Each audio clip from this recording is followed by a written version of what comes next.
დაპირებისამებრ გთავაზობთ ინფორმაციას ცხოველების, ფრინველების, თევზების და მათი ჯანმრთელობის შესახებ. ასევე მოვლის და ფსიქოლოგიის თემაზე. AOS-ის დაავადება იგივე ფსევდორაბიესი არის ვირუსული ინფექცია, რომელიც გამოწვეულია ალფა-ჰერპეს ვირუსით. ეს დაავადება, უპირველეს ყოვლისა, ღორებს აზიანებს, თუმცა სხვადასხვა სახეობის ცხოველებიც შეიძლება დაავადდნენ, მათ შორის მსხვილფეხა-რქოსანი პირუტყვი, ცხვარი, თხა, ძაღლები, კატები და მღრღნელები. დაავადების გამომწვევი და გავრცელება. დაავადება ვრცელდება შემდეგი გზებით. პირდაპირი კონტაქტი, დაავადებულ ცხოველებთან პირდაპირი კონტაქტი, მათ შორის ნერწყვთან, ცხვირის გამონადენთან, შარდთან და განავალთან შეხება. ეს არის ერთ-ერთი ძირითადი გზა ვირუსის გავრცელებისა. აეროზოლური გადაცემა. ვირუსს შეუძლია გავრცელდეს ჰაერით, განსაკუთრებით დახურულ სივრცეებში, სადაც ინფიცირებული ცხოველები იმყოფებიან.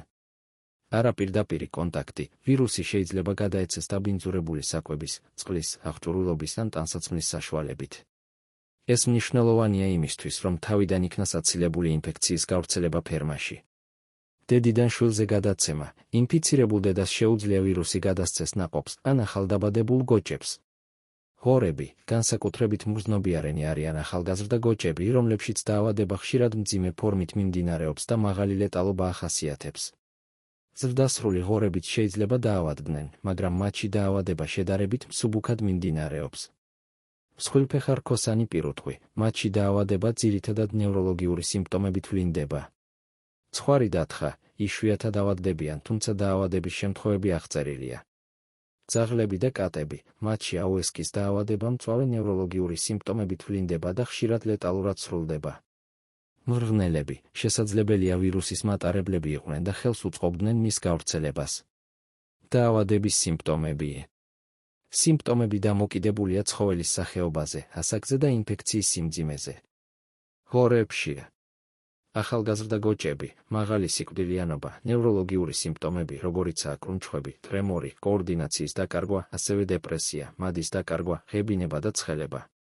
ზრდასრული ღორები, რესპირატორული სიმპტომები, ცემინება, ხველა, რეპროდუქციული პრობლემები, აბორტი, მკვდრად შობადობა, მადის დაკარგვა და დეპრესია.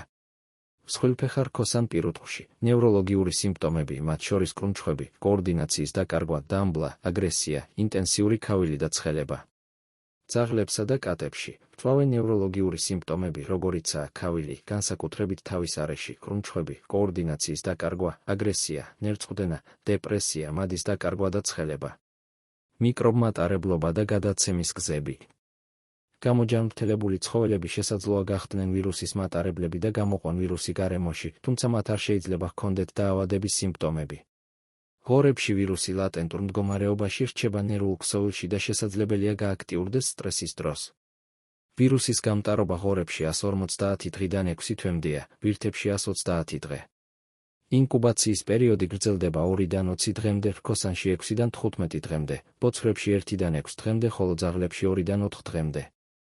გოჭებში დაავადებამ შეიძლება მიაღწიონ 70-დან 100%-ს, ლეტალობა 2 კვირის გოჭებში 80-100%-ია, მოზრდილ ღორებში 40-80%. AOS-ის დაავადების დიაგნოსტიკა ხდება კლინიკური სიმპტომების, ლაბორატორიული ტესტებისა და ეპიდემიოლოგიური მონაცემების გათვალისწინებით. კლინიკური სიმპტომები, დამახასიათებელი სიმპტომების არსებობა, განსაკუთრებით ნევროლოგიური გამოვლინებები. ლაბორატორიული ტესტები. პოლიმერაზული ჯაჭვური რეაქცია, ვირუსის გენეტიკური მასალის გამოვლენა სისხლში, ნერწყვში ან სხვა ქსოვილებში.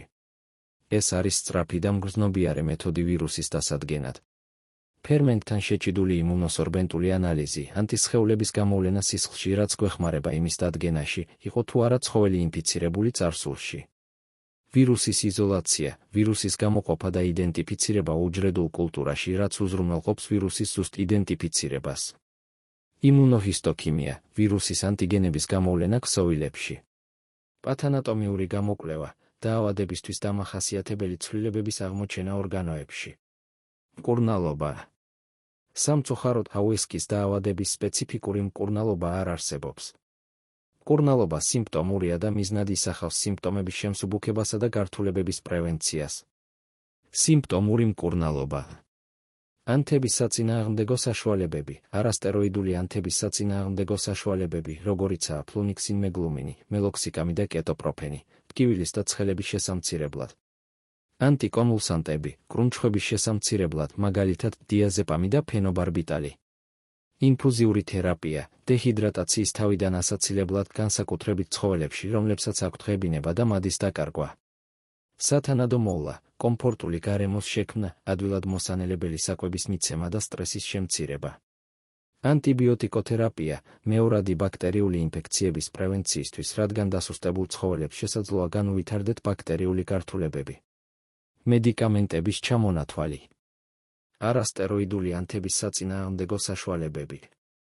ფლუნიქსინმეგლუმინი, მელოქსიკამი, კეტოპროფენი. ანტიკონვულსანტები, დიაზეპამი, ფენობარბიტალი. ანტიბიოტიკები მეორადი ინფექციების საწინააღმდეგოდ, ამოქსიცილინი, ტეტრაციკლინი, ცეფალოსპორინები. ელექტროლიტური ხსნარები, დეჰიდრატაციის თავიდან ასაცილებლად. რჩევები და პრევენცია. ბიოუსაფრთხოების ზომები, ფერმებში მკაცრი სანიტარული პირობების დაცვა, ცხოველების იზოლირება, ახალი ცხოველების შემოყვანისას კარანტინის დაცვა. ვაქცინაცია, ღორებისთვის არსებობს ვაქცინები, რომლებიც ამცირებენ დაავადების გავრცელებას და მის სიმძიმეს. პრევენცია, თავიდან აიცილეთ კონტაქტი დაავადებულ ცხოველებთან. სათანადო კვება, ცხოველებს უნდა მიეწოდოთ დაბალანსებული და ხარისხიანი საკვები, რაც გააძლიერებს მათ იმუნურ სისტემას. სტრესის შემცირება, შეამცირეთ სტრესის ფაქტორები, რადგან სტრესი ზრდის დაავადების რისკს. ვეტერინართან კონსულტაცია, ნებისმიერი საეჭვო სიმპტომის გამოვლენის შემთხვევაში დაუყოვნებლივ მიმართეთ ვეტერინარს. აუესკის დაავადება სერიოზული დაავადებაა, რომელსაც შეუძლია მნიშვნელოვანი ეკონომიკური ზარალი და ცხოველების სიკვდილიანობა გამოიწვიოს. ადრეული დიაგნოსტიკა, სათანადო მკურნალობა და პრევენციული ზომების მიღება გადამწყვეტია დაავადების კონტროლისა და ცხოველების ჯანმრთელობის შენარჩუნებისთვის. დასვით თქვენი კითხვები კომენტარებში. ასევე მოგწერეთ, რის შესახებ გსურთ მოგიმზადოთ ინფორმაცია. არ დაგავიწყდეთ, გამოიწერეთ ჩვენი არხი, რათა შეიტყოთ უფრო მეტი ინფორმაცია.